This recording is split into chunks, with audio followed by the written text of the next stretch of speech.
Is it possible to be a casual weed smoker? I found that myself, I can't do it. Cause I'll do like 2 weeks, a good 2 weeks, whenever I used to smoke weed. I would do like 2 weeks of keeping it in control, doing it on the weekends, and then out of nowhere, I find myself smoking weed every time that something bad happens. Every time I'm like feeling anxious and I have something coming up, or I'm trying to stay calm, I'm getting like a little aggravated. I find myself just being like, you know what, I'm just gonna go outside, light it up real quick, come back in, and I'll be all right. And usually, if it's some indica, if it's something chill like a hybrid, I'll be calm.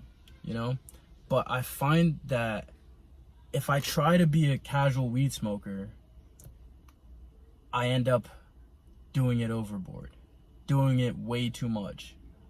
So I personally don't believe that it's possible to be a casual weed smoker. People around me tend to just like do it too much. They start doing it every day. They do it every time they come home from work, and they think, oh, it's all right because I worked, so therefore it's okay that I'm smoking weed, but then throughout the day they're smoking on their break. They're smoking before they go to work, so it's almost like they think that they need the weed to have a good day. They need the weed to even go to work, get things done, you know what I'm saying? So you end up just falling into such a bad pattern of weed smoking, and it kind of ruins your day. Ends up ruining you in the long run. It's just really just like almost like diminishing your hormones, diminishing the reward systems in your brain. So in the long run, it's really just burning you out. You feel me? So I personally don't think that it's possible to be a casual weed smoker where, you do it during the weekend or whatever. I don't think it's possible. Maybe there are some people that can do it out there, but I find myself that it's not really possible. You can't really do it. You either don't smoke at all, or you smoke it every day and you tell yourself that it's not affecting you. You know what I'm saying? So that's what I found. People that say, oh no, it doesn't mess up my productivity, it doesn't do this, it doesn't mess me up here, no, I can keep doing work and I can stay full energy bar. Like, nah, like, you're smoking every day. That's the point I'm trying to make. You are smoking every day. You are smoking very often. You are smoking weekly. You're sitting there smoking every time you're sitting at home. You're smoking every time you get anxious. You're smoking every time you get depressed. And you're going to notice that when you smoke for your anxiety, you smoke for your depression, your anxiety and depression comes on a lot more often. Because now your body's like, well, I wasn't done going through that depression. I wasn't done going through that anxiety. So I'm going to bring it back as soon as you're sober again. And you feel it again real fast. Boom. Okay, I'm going to smoke again. Okay, it's gone. Now I can chill. Now you feel it again. Now you need to do it again. So you tend, especially when you do it for things like that, like anxiety and depression, it tends to come on a lot faster. So you end up smoking throughout your day, every single day, and then telling yourself it's not affecting you.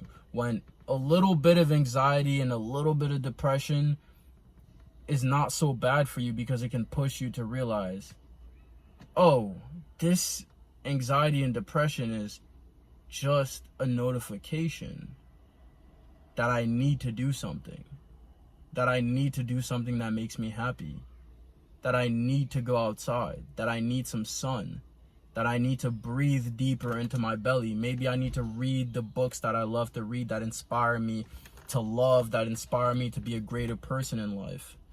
Maybe I need to go work on my business. That's why I'm feeling a little depressed. Maybe that's why I'm feeling a little anxious, because I haven't worked on my business in so long. Or maybe you haven't done the art project that you love to do, that you're really trying to get done by this week.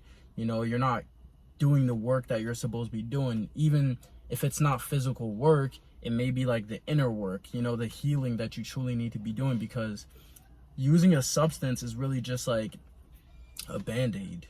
You know what I'm saying? That's why you keep needing it. That's why you need to keep doing it and doing it and doing it.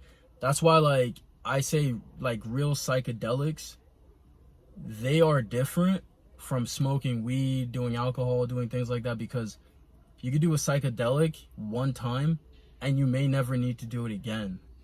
You know, or you might do a psychedelic once a year, once every 2 years, once every 5 years, or like once every 8 months, 9 months, whatever. You don't need to keep doing it and doing it every single day, because it doesn't even work like that. So I personally think that psychedelics are different because they change the wiring in your brain for the better. They cause like you to be in a very good neuroplastic, they cause like neuroplasticity in your brain. Look into Andrew Huberman, and he'll explain it more, like, way deeper than I can, because he's a true neuroscientist. But yeah, neuroplasticity is when your brain can be molded easily. Like when you're a child and you see the things that are happening in front of you and you can learn from them and become either a very good person, and out of nowhere you become the president when you're older, or you can become a very bad person. And you know what I'm saying? So neuroplasticity during psychedelic sessions, and let's say you listen to a very good audiobook during that session, obviously in a controlled area, somewhere where nothing bad can happen to you and you have people watching you and taking care of you. You know what I'm saying? I'm not saying I'm not advocating for psychedelics. I'm not advocating for you to do this by yourself at all. You should never do psychedelics by yourself. Unless you're doing such a minimal amount that you genuinely don't really see any like true, like, you know, images or anything like that. If you do like a tiny amount and you feel just like good for your day, happy, or a little more energy, that's fine. Like a super tiny microdose, that's fine. You can do that by yourself. But if you want to do a little more, do it with people that you trust. Do it somewhere safe. Do it somewhere where there's no windows that you could jump out of, anything like that, because you never know. Your emotions could be at high. You can see things, beautiful things, that you end up thinking, oh, I need to do this. Well, careful, okay? Take it easy. But yeah, neuroplasticity. When you're in that state, you can really learn a lot. So you can listen to audiobooks that you've wanted to listen, that you can very much learn from, and you will easily absorb everything that audiobook has said. That's why it's also good to listen to good, healthy, positive music. Nothing toxic. Stay away from toxicity while you are in that neuroplastic state. But yeah, I think psychedelics are completely different from substances like weed. I think weed is in between a psychedelic and a recreational drug like alcohol. I think weed is like in that area between nicotine and alcohol. You know, it's like right in between. It's like weed is like their cousin. You know what I'm saying? Like weed is like the cousin of alcohol and nicotine. That's what I believe.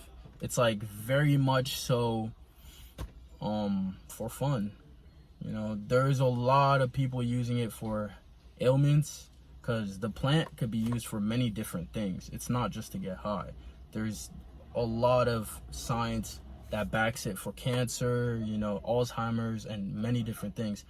But that's when you're isolating different compounds in the marijuana plant.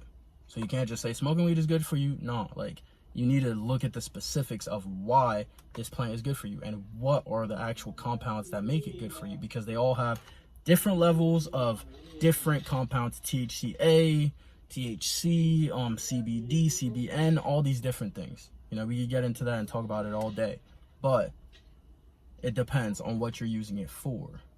You feel me? So weed, it has its pros, it has its cons, but one of the humongous cons is that it slows down your process of growth, and it slows down your process of success. So yes, you could still become successful while smoking weed, but it'll take you longer than if you didn't. If you didn't smoke weed, you'd be there faster. You could still get there smoking weed, but it's gonna be slower than if you didn't smoke weed. So careful. Take it slow. Seriously, take it slow. Don't do it too much. And I would say completely stay away from it like I have, because it's helped me become a way more productive person. It's made me more focused. It's made me stronger. It's helped me. Not smoking weed has helped me put on more muscle. It's helped me stay healthy. My lungs feel great. I breathe very easily. So yeah, I don't really think it's possible to be a casual weed smoker. I think you end up doing it overboard and doing too much of it. So if you want to stay focused, if you want to stay at the top of the business, you're going to make the sacrifice and stop smoking. So support the channel, like, share, comment, subscribe.